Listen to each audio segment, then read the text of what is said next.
आज के हमारे चैप्टर का नाम है टाइम एंड मोशन। यानी कि अब इसके अंदर हम टाइम के बारे में पढ़ेंगे और मोशन यानी कि जो मूवमेंट होती है उसके बारे में पढ़ेंगे। You do most of your day to day work at a certain time. यानी कि अब हम दिन में अपना जो काम है वो एक पर्टिकुलर टाइम पे करते हैं। जैसे कि हम सुबह उठते हैं, उठ के हमारा फ्रेशन अप होते हैं, फिर उसके बाद हम ब्रेकफास्ट करते हैं। तो क्या होता है, ये सारे जो काम है हम अपना सर्टेन टाइम पे करते हैं। The knowledge of time is essential for carrying out your daily activities। अब हमें हमारे पास टाइम के लिए नॉलेज होनी चाहिए ताकि हमें पता चले कि हम जो अपना काम कर रहे हैं वो किस तरीके से उनको मैनेज कर सकें। For example, you have your breakfast at a particular time in the morning. अब जैसे कि अभी हम अगर सुबह में ब्रेकफास्ट करते हैं तो हमारा टाइम होता है कि कोई 9 o'clock करता है, कोई 8 o'clock करता है, तो सबका अपना अपना टाइम होता है एक particular. You need to know the time to reach the school. अब हमें स्कूल जाने के लिए भी टाइम पता होना चाहिए कि अब हमारे जो स्कूल की टाइमिंग है वो 8 o'clock है, तो हमें 8 बजे तक स्कूल पहुंचना ही पहुंचना है। You have your recess at a particular time. और जो हमारे स्कूल में हमें रिसेस मिलती है यानी कि लंच ब्रेक जो मिलती है वो भी हमें एक पर्टिकुलर टाइम पे मिलती है। ऐसा थोड़ी है कि डेली टाइम चेंज होता है, डेली हमारा सेम टाइम पर ही रहता है। Similarly, you need to know the time when your school is over, the time for your favorite television program, the time you should go to the bed, etc। यानी कि इसी तरीके से हमें और जो बाकी की चीज़ें होती हैं उनके भी टाइम का पता होना चाहिए। जैसे कि हमारे टेलीविज़न पे हमारा जो फेवरेट सीरियल है या कार्टून है वो किस टाइम पर आ रहा है, हमारा स्कूल कितने बजे ओवर होता है, या फिर हमें कितने बजे सोने जाना है। तो ये सारी चीज़ें हमारी कैसे होती है, सिर्फ टाइम की वजह से। How do we get to know the time. अब हमें टाइम का पता कैसे चलेगा कि टाइम है क्या या कैसे चल रहा है। We know the time with the help of clocks and watches. अब हमें टाइम कैसे पता चलता है, हम घड़ी में देखते हैं तो हमें पता चलता है कि अच्छा अब 7 o'clock हो गए या मैंने 1 घंटा अपना काम करा। तो ये कैसे पता चलेगा, हमें क्लॉक और वॉचेस में देख के। How did people in ancient time get to know the time. अब पहले के ज़माने में लोग कैसे पता करते थे टाइम के बारे में। अब हम देखते हैं कैसे। Measurement of time in ancient times. यानी कि एंशियंट टाइम में हम टाइम को कैसे मेजर करते थे। In ancient times people do not have clocks और watches for knowing time, but those people knew the importance of time. अब पहले के टाइम में क्या था, क्लॉक्स वगैरह इन्वेंट नहीं हुई थी तो उनको पता नहीं था कि कैसे टाइम पता चलेगा, लेकिन उन लोगों को टाइम की इम्पोर्टेंस पता थी कि हमारे लिए टाइम कितना ज़रूरी है। Our ancestors used some natural events with repeat which repeat regularly after definite intervals of time to measure time. अब जो हमारे पूर्वज थे वो क्या करते थे, कुछ पर्टिकुलर नेचुरल इवेंट्स के थ्रू, नेचुरल इवेंट्स यानी कि जो एटमॉस्फेयर में या इन्वायरमेंट में होते हैं उसके हिसाब से वो टाइम को मेजर करते थे। जैसे कि फॉर एग्ज़ाम्पल, सूरज जब उगने लगता है तो उन्हें पता चलता है कि हाँ अब हमारा इस चीज़ का टाइम हो रहा है, या जैसे जैसे हमारा जो सन है वो राइज़ हो रहा है या फिर सन सेट हो रहा है तो वो उस हिसाब से अपने टाइम को मेजर करते थे। For example, the time taken between one sunrise to the next sunrise was called a day और सोलर डे। अब जैसे कि क्या होता है कि जो हमारा टाइम होता है एक सनराइज़ से लेके दूसरे सनराइज़ तक, यानी कि एक दिन के सनराइज़ से दूसरे दिन के सनराइज़ के बीच के जो टाइम को वो क्या बोलते थे, डे बोलते थे या सोलर डे बोलते थे।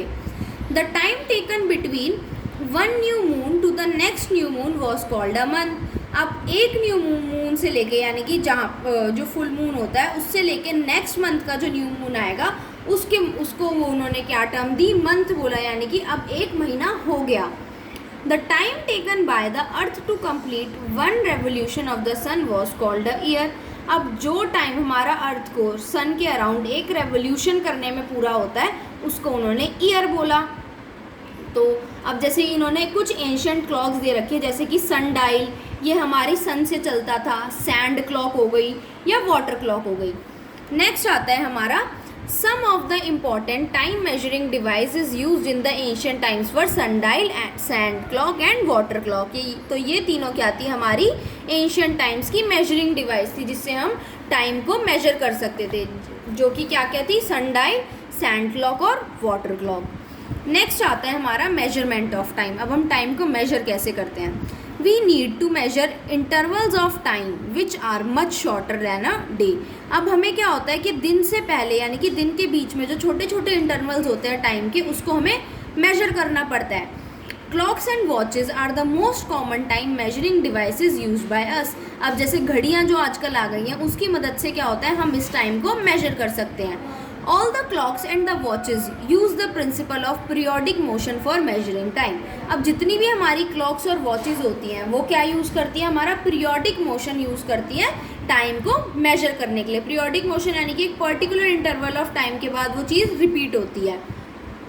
You have learnt in previous class that a motion which repeats itself at regular intervals of time is called periodic motion. तो ये इन्होंने periodic motion की डेफिनेशन दे दी है कि एक वो मोशन जो particularly regular interval of time के बाद रिपीट होता है उसको हम बोलते हैं periodic motion. One of the most common devices show periodic motion is the simple pendulum. अब सबसे कॉमन डिवाइस कौन सा है जिसमें पीरियोडिक मोशन देख सकते हैं, जैसे कि सिंपल पेंडुलम. अब वो क्या होता है, एक मोशन को वो पर्टिकुलर इंटरवल ऑफ टाइम के बाद रिपीट करता है. तो हम पढ़ेंगे अब सिंपल पेंडुलम के बारे में. A simple pendulum consists of a small metal ball called bob suspended by a long thread from a rigid support such that the bob is free to swing back and forth. इसका मतलब क्या हो गया कि जो हमारा pendulum होता है उसमें एक मेटल की बॉल लगी होती है जो एक थ्रेड से अटैच होती है. तो इससे क्या होता है, और ऊपर की तरफ क्या होता है, उस पर एक रिजिड सपोर्ट होता है, जैसे कि कोई स्टिक टाइप हो गई या कोई ऐसी रॉड सी हो गई. अब जैसे हम ये फिगर देख सकते हैं, ये ऊपर रिजिड सपोर्ट है, ठीक है, और इसके थ्रू एक थ्रेड लटकी हुई है जिस पे ये मेटल वाला बॉल जो है वो लटका हुआ है. तो इससे क्या होता है, जो मेटल की बॉल है ये हमारी फ्री हो गई मूव करने के लिए. ये आगे पीछे और ऐसे मूव कर सकती है, बैक एंड फोर्थ यानी कि आगे पीछे स्विंग कर सकती है. The motion of the pendulum was first studied by Galileo. अब जो पेंडुलम का मोशन था वो सबसे पहले किसने पढ़ा था, गैलीलियो ने. A simple pendulum is shown in the figure. अब ये जो फिगर है इसके अंदर इन्होंने पेंडुलम दे रखा है जैसे मैंने अभी एक्सप्लेन करा. Some terms related to simple pendulum. अब कौन कौन सी टर्म्स है जो सिंपल पेंडुलम में आती है, लेंथ ऑफ द पेंडुलम यानी कि जो हमारे पेंडुलम की लेंथ है. The length of the string या thread from the point of suspension to the center of the bob is called the length of the pendulum. अब क्या है, जहाँ से हमारा जो पेंडुलम का थ्रेड है वो निकल रहा है वहाँ से लेकर हमारे बॉब के सेंटर तक यानी कि हमारे मेटल वाली बॉल तक, उसको हम क्या बोलेंगे, length of the pendulum. L is the length of the pendulum. देखो ये इन्होंने मेजर भी कर रखी है, यहाँ से लेके यहाँ तक की जो ये लेंथ है थ्रेड की, इसको हम बोलेंगे लेंथ ऑफ द पेंडुलम यानी कि इतना लंबा है हमारा पेंडुलम. नेक्स्ट आता है हमारा mean position of the Bob. तो क्या है हमारी मीन पोजीशन, क्या है बॉब की, the positions of the Bob when it is at rest is called its mean position. Mean position क्या होती है हमारी बॉब की, यानी कि जो हमारा मेटल बॉल है यानी कि जो बॉब है, इस मेटल बॉल को हम बॉब भी कहते हैं, जब ये अपनी रेस्ट पोजीशन पर है यानी कि इसकी कोई भी मूवमेंट नहीं हो रही है तो उसको हम बोलेंगे mean position of the Bob. यानी कि यहाँ से अब वो चीज़ बाद में स्टार्ट होगी, ये उसकी इनिशियल पोजीशन है. इन figure 13.2 the position A is the mean position of the Bob. अब ये हम इमेज देख रहे हैं, तो इस इमेज के अंदर इन्होंने जो ए मार्क करा हुआ है यानी कि ये जो बॉब के अंदर ए मार्क किया हुआ है ये इसकी मीन पोजीशन है, यानी कि यहाँ पर ये बिल्कुल स्टेबल है, इसमें कोई भी मूवमेंट नहीं है, ये रेस्ट पर है. नेक्स्ट आता है हमारा extreme positions of the bob. The positions from where the bob is at the maximum distance from the mean positions are called extreme position. अब एक्सट्रीम पोजीशन क्या होगा, एक्सट्रीम होता है कि बिल्कुल ही एक चीज़ के एक्सट्रीम पे जाना, एंड पर जाना. तो यानी कि जब हमारा बॉब यानी कि जो हमारी बॉल है वो मूव करेगी और वो सबसे दूर डिस्टेंस पर जाएगी अपनी मीन पोजीशन से, उसको हम बोलेंगे एक्सट्रीम पोजीशन. जैसे कि इन्होंने इस फिगर में दे रखा है, पहले ये A to B गई तो यहाँ तक गई है, तो ये इसकी एक्सट्रीम पोजीशन हो गई कि ये कितना दूर चली गई अपनी मीन पोजीशन से. ऐसे ही जब ये दूसरी साइड पे मूव करा तो A to C गई तो ये इसकी एक्सट्रीम पोजीशन हो गई. The positions B and C are the extreme positions of the bob. Next आता है oscillation of the pendulum.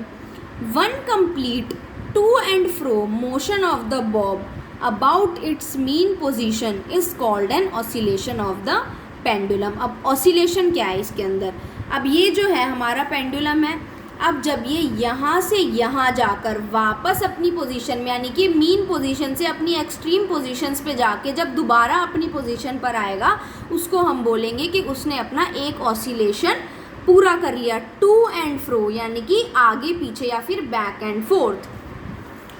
For example in figure 13.2 the motion of the bob from A to B then from B to C and back to A is called one oscillation. वही बात बोली है कि ये जो figure है, पहले हमारी जो मीन पोजीशन थी ए से बी पर गया, फिर बी से वो ए पर आया, फिर उसके बाद वो सी पर गया और सी से ए पर आया, यानी कि ऐसे जाके पहले लेफ़्ट साइड गया, फिर राइट साइड गया और फिर उसके बाद जब वो सेंटर में अपनी पोजीशन पर आ गया तो यानी कि उसने एक ऑसिलेशन कंप्लीट कर ली है। नेक्स्ट आता है हमारा एम्पलीट्यूड ऑफ द पेंडुलम। अब एम्पलीट्यूड क्या होता है, as the pendulum oscillates to and fro the maximum displacement of the bob from its mean position on either side is the amplitude of the pendulum.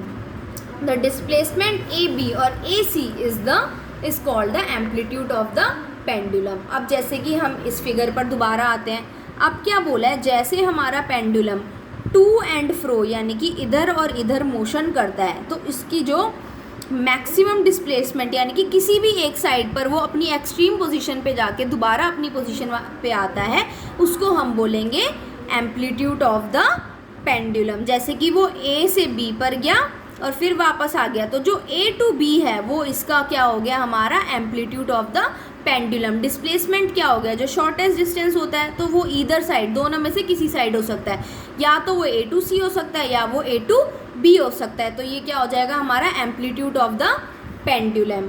Next आता है हमारा time period of the pendulum. अब pendulum का time period क्या होता है, the time taken by the bob of a pendulum to complete one oscillation is called the time period of the pendulum. अब ये हमने क्या पढ़ा था, एक ऑसिलेशन क्या होती है, जब हमारा जो पेंडुलम होता है वो पहले ए टू बी गया, फिर बी टू सी, फिर उसके बाद अपनी पोजीशन पर आ गया, तो उसने अपनी एक ऑसिलेशन कंप्लीट करी। अब उसने वो अपनी एक ऑसिलेशन कितने टाइम में कंप्लीट करी, उसको हम बोलेंगे time period of the pendulum. The time taken by the bob of the pendulum to travel from A to B and then B to C and finally back to A is called the time period of the simple pendulum। यानी कि पहले A to B गया, फिर B to C गया, फिर उसके बाद C से फिर से A पर आया, तो ये क्या हो गया हमारा टाइम पीरियड। नेक्स्ट आता है फ्रीक्वेंसी ऑफ द पेंडुलम, यानी कि पेंडुलम की क्या फ्रीक्वेंसी है, the number of oscillations made by a pendulum in 1 second is called its frequency. यानी कि एक सेकंड के अंदर हमारा जो पेंडुलम है वो कितनी बार ऑसिलेट कर रहा है, उसको हम बोलेंगे frequency of the pendulum. Frequency का हमारा वो क्या होता है फॉर्मूला, 1 में टाइम पीरियड, यानी कि फ्रीक्वेंसी जो है वो इन्वर्सली प्रोपोर्शन है टाइम पीरियड के, यानी कि अगर फ्रीक्वेंसी ज़्यादा होगा तो टाइम पीरियड कम होगा और अगर टाइम पीरियड ज़्यादा होगा तो फ्रीक्वेंसी कम होगी।